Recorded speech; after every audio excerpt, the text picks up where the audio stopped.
What's going on today, Internet? I'm Selfish, this is Retrospect, and this thing showed up at my doorstep while I was gone last week, and I don't really know what it is. Though from the little research I just did, it is not a game console, or it's not a handheld game console anyways. I think it's just a game console. It says it plays AAA games. I'm not really sure. So why don't you sit back, relax, and we can take a look at this thing together. Okay, so I don't know much. I don't really know anything about this. I don't know where it came from. I don't know really any details on it, but this is the K8 3D game console. Not game handheld, game console. And that to me says that it's not a handheld, but it sure does look like a handheld. So I guess we are going to find out. So we obviously have that. Here's our box. It does say everything that comes inside, including 2 wireless handhelds, maybe. I don't know what the asterisks mean. I guess they all have an asterisk. It is HDMI. It does say that it's 1920 by 1080. Not on the box, but that's what it said in my research that I did. It also says it has 8 gigs of RAM and a GameMT processor, which to me means that it doesn't have a processor that anybody knows what it is. Maybe in a future video we'll take it apart and see what's going on here. Oh, look at that. Okay, so in our unboxing here. Oh, cool.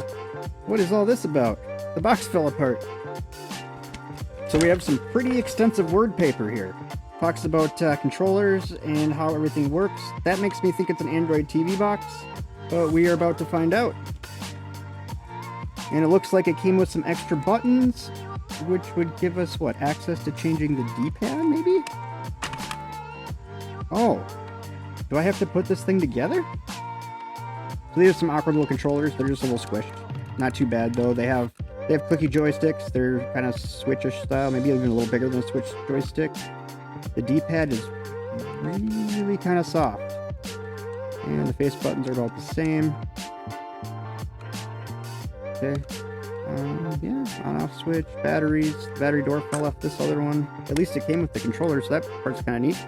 We got a USB Type-C cable. We have an HDMI cable. We have I'm guessing this dongle here is for the controllers. That's probably why the back fell off that one, actually. It was probably in there. And then we've got the game box, which does not have any buttons in it, so that kind of tells us that it actually does not play. That seems correct. I'm really hoping we're not going to need the directions for this thing. Interesting. Those buttons really go in there? And a spot for a memory card, which... There was no memory card in there? So we got this whole thing and no memory card. That would make no sense. Nope, just a bunch of pieces. Well then, we might need to make a memory card so we can play this. Though it does have 128 gigs of internal storage too, so maybe we don't need the memory card. Let's go over the I/O real quick. We have no buttons, unless we want to take them out of the bag, which we can do here real quick. And we'll put them on there so it looks all nice when I grab the monitor. So we do have a memory card slot, like I mentioned earlier. We do have on the bottom here, we do have 2 USB ports. These ports here are actually for game controllers. So we have USB 1 and 2 for game controllers. On the top here, we have USB-C, which is for your power, and then HDMI out. And then nothing on the side, the rest of it is all empty. Now this does say that it has a 3-inch screen, which it does, but I'm gonna guess it's not playable. Maybe it shows you data. I'm not really sure. Why don't you sit back for a sec, and by the magic of the interwebs, we are gonna play with this thing. And here we go. So I got it all hooked up. The screen does not have any picture on it, which is kind of a bummer, but I didn't want you to miss out on this. So we're gonna see if it is appealing or sounds good. Nope, it's still on there. We tried. I don't even think there's a screen cover on there. I think there was just a sticker. Weird. We are in Emulation, and it is not in English. So this could get really interesting. But look at the systems we have here. So we've got some Microsoft stuff. It does say it plays AAA games. Some Atari. Is there a way to get... So let's see. PSP, PS1. Of course, minis. Gotta love the PSP minis. Where's it? There's noise coming out of me. Oh, please.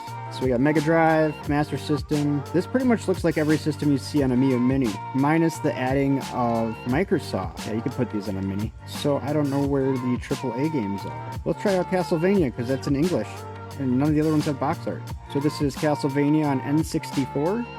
This controller is actually not too bad. What is up with this around the outside? Ooh, that's gonna drive me insane. It looks better on your screen than it does on mine. Mine is flickering way too fast. So this thing can play AAA games, can it? I don't know that this could actually have 8 gigs of RAM in it. I don't know how that would be possible. But it's kind of a cool little system, I guess. These usually go for about 30 bucks, it looks like, on AliExpress. I could throw a link down below if anybody's interested in it when we're all done here. We might find something super cool here that we just don't know about. I'd like to think that this is just my monitor here. If anybody's had one of these or anything, let me know. This is a game box. Oh, that fan is cruising. Can you hear that?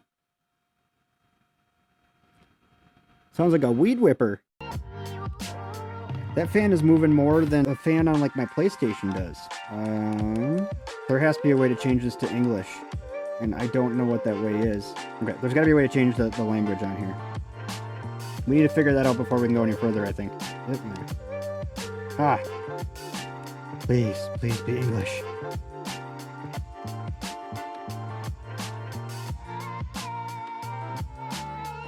We're now in English. That took a little bit, but that's okay. All right, so our CPU is actually an Amlogic S905 Revision B.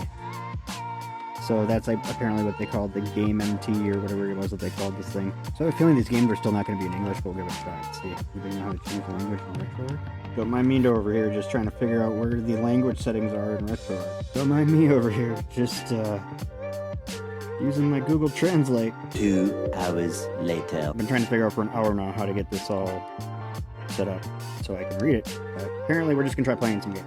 I love me some Metal Slug.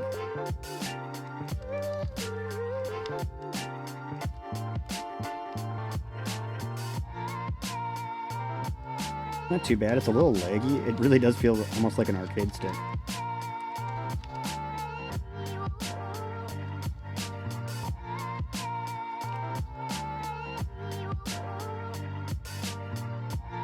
Oh, I left one behind. Okay, let's find a system that's a little bit harder to play. So we tried N64. That was like crap. Is there any PlayStation games here that have names?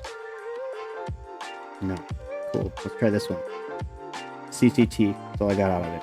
Okay, this is a little bit better now that we got the letterbox and stuff figured out too. So it's not that stupid line popping up.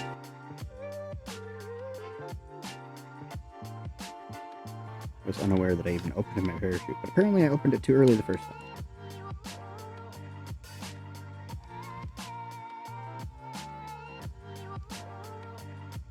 I don't know what button opens the parachute. Okay, this isn't the minis folder, right? So PSP minis is here.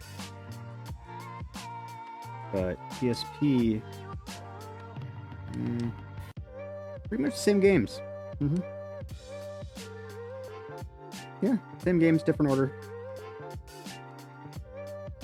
Oh, they forgot to turn the screen things off. Think I can touch it? Mine's not a touch screen. That's too bad. Now I know why they try to sell me a touch screen. This looks pretty good. It's at 1x, and if it has 8 gigs of RAM with that processor, we should be able to get at least at 2x, but generally this doesn't look too bad, and it's running at the right speed. And the only reason why I know this is I just played this game. Not for a long period of time, but I did play it for a little bit. Yeah, I don't know what to say about it. I think I think it could be cool if I knew what I was doing. In the settings there, and I could read stuff. I think we could make this work pretty well. It's not as powerful as they make it out to be. So the AAA games aren't really AAA. I mean, they are. I guess maybe they were AAA games 20 years ago. So they make it out a little bit more than it really is. And this 4K Ultra thing, I'm not real convinced on, because this monitor can definitely handle that. But that being said, for 35 bucks, it's not the worst thing you could buy. I don't think I would buy it. Also, I did put on all these keys, if you noticed, while I was setting up the monitor. And if you're wondering, yes, they do just fall right out. So that's why they were in a bag. I'm sure so they didn't get lost on the way here. This is the only one, too, that has a notch in it. The rest of them just slide in, sort of. It's kind of neat. It's 35 bucks normally. Like I said, I'll throw a link down below. If it was in English, if I could figure out a way to put it in English, which I'll work on, maybe there's more that we can do with this. I'm not really sure. The fan on this thing, though, is stupid loud. So there's that. Do you think this thing is interesting? I mean, it seems like the regular game box to me, like the older game boxes, before they kind of upgraded. I don't know. It is what it is. It would be a decent gift for a kid who is into retro gaming, or maybe you're trying to get a kid into retro gaming. You are maxed out at PS1 though, so you're pretty much like every other handheld system out there, and 50% of those have an HDMI port, so that might be the route that I would go. I don't know. Let me know what you think down in the comments below. Don't forget to rate and subscribe. Share this video with your friends, because sharing is caring. Thanks for watching. Oh my goodness, I can't believe you made it this far into the video. Well, I appreciate that about you. And since you're here, do me a favor, subscribe. Maybe we'll come up with a better video for you. That's not this, whatever we just did a video on. Also, try one of these other videos. I'm sure there's something there that you like. Anyways, thanks for watching.